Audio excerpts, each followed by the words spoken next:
Bonjour, je suis le docteur Jérôme Kézel-Guéras, médecin esthétique français installé à Perpignan. Je suis expert dans cette spécialité depuis plus de 20 ans. Voici la pièce à main que l'on appelle Silplex, qui a été développée en collaboration par moi-même et les laboratoires intermédiques, qui présente un certain nombre d'avantages. La pièce à main a été calibrée et conçue pour avoir une utilisation que pour les blépharoplasties supérieures et inférieures, ainsi que les paramétrages et les temps d'exposition de la peau, qui vont nous permettre une meilleure efficacité et une bonne tolérance. Je vais donc aujourd'hui aborder le sujet de la blépharoplastie médicale au laser CO2 selon la technique Silplex. La problématique des paupières et du regard est aujourd'hui une problématique quasi quotidienne. Il y a quelques années, nous ne disposions de peu de techniques pour traiter cette zone. Il y avait deux solutions. Ou la pratique d'un peeling au phénol, qui était certes intéressante en termes de résultats, mais dont la procédure était assez lourde, avec des suites on ne peut plus lourdes, et une éviction sociale relativement marquée d'une dizaine de jours. Soit nous avions l'option d'une blépharoplastie chirurgicale, qui par définition nécessitait une hospitalisation, une intervention sous anesthésie locale, et des suites qui pouvaient être lourdes, et éventuellement avec un certain nombre de complications.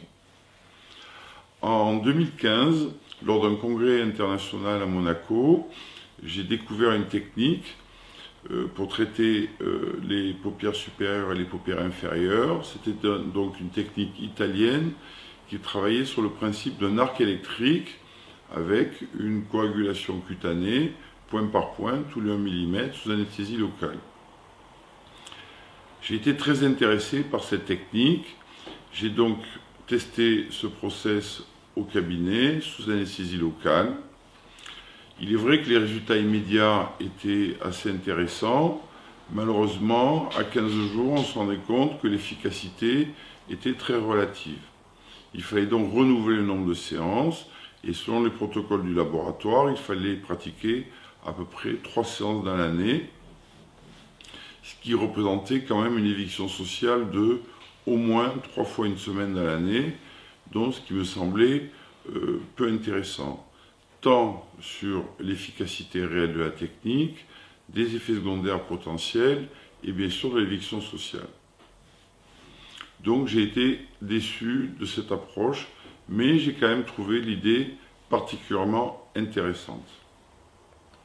Possédant le laser CO2, je me suis intéressé à la réalisation de cet acte avec un acte type CO2.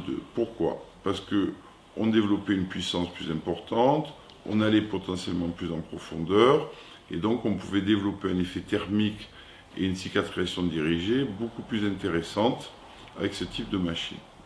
J'ai commencé donc à investiguer cette technique avec ma machine, sur quelques centaines de cas, avec quelque chose qui était particulièrement intéressant en termes de résultats, puisque l'enjeu de mon travail de recherche était d'avoir une machine efficace, avec peu d'effets secondaires, mais surtout de pouvoir réaliser cet acte en une seule séance. Étant tout seul, cette pratique était donc trop opérateur dépendant, avec trop de variabilité individuelle, et chaque fois je recherchais la bonne énergie, le bon temps d'impact et la bonne distance. J'avais malheureusement tendance à défocaliser, et donc j'avais un effet qui était trop épidermique.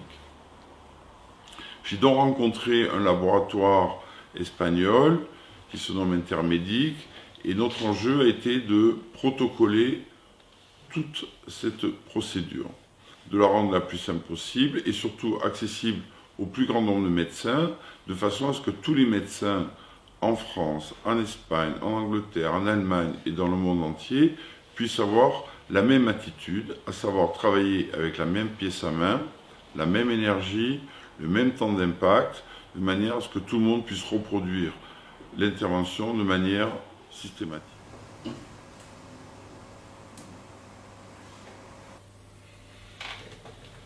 Alors, on met en tension la paupière.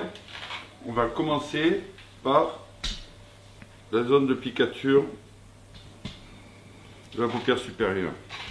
Et on va faire un point tous les 1 mm sur un paramétrage à 4 watts, 450 millisecondes. pour cette zone-là. La paupière dans la région suprasourcilière sera utilisée à 3 watts et 350 millisecondes. Ça, ce sont les paramètres standards à utiliser systématiquement. On se met bien perpendiculaire à la peau et on se met au contact cutané. Et on y va. On observe une rétraction immédiate à l'impact cutané. On voit que le point de pénétration est assez réduit car l'objectif est de travailler en profondeur dans le derme. L'objectif étant d'avoir une cicatrisation cutanée de qualité. L'acte après l'anesthésie est quasiment indolore.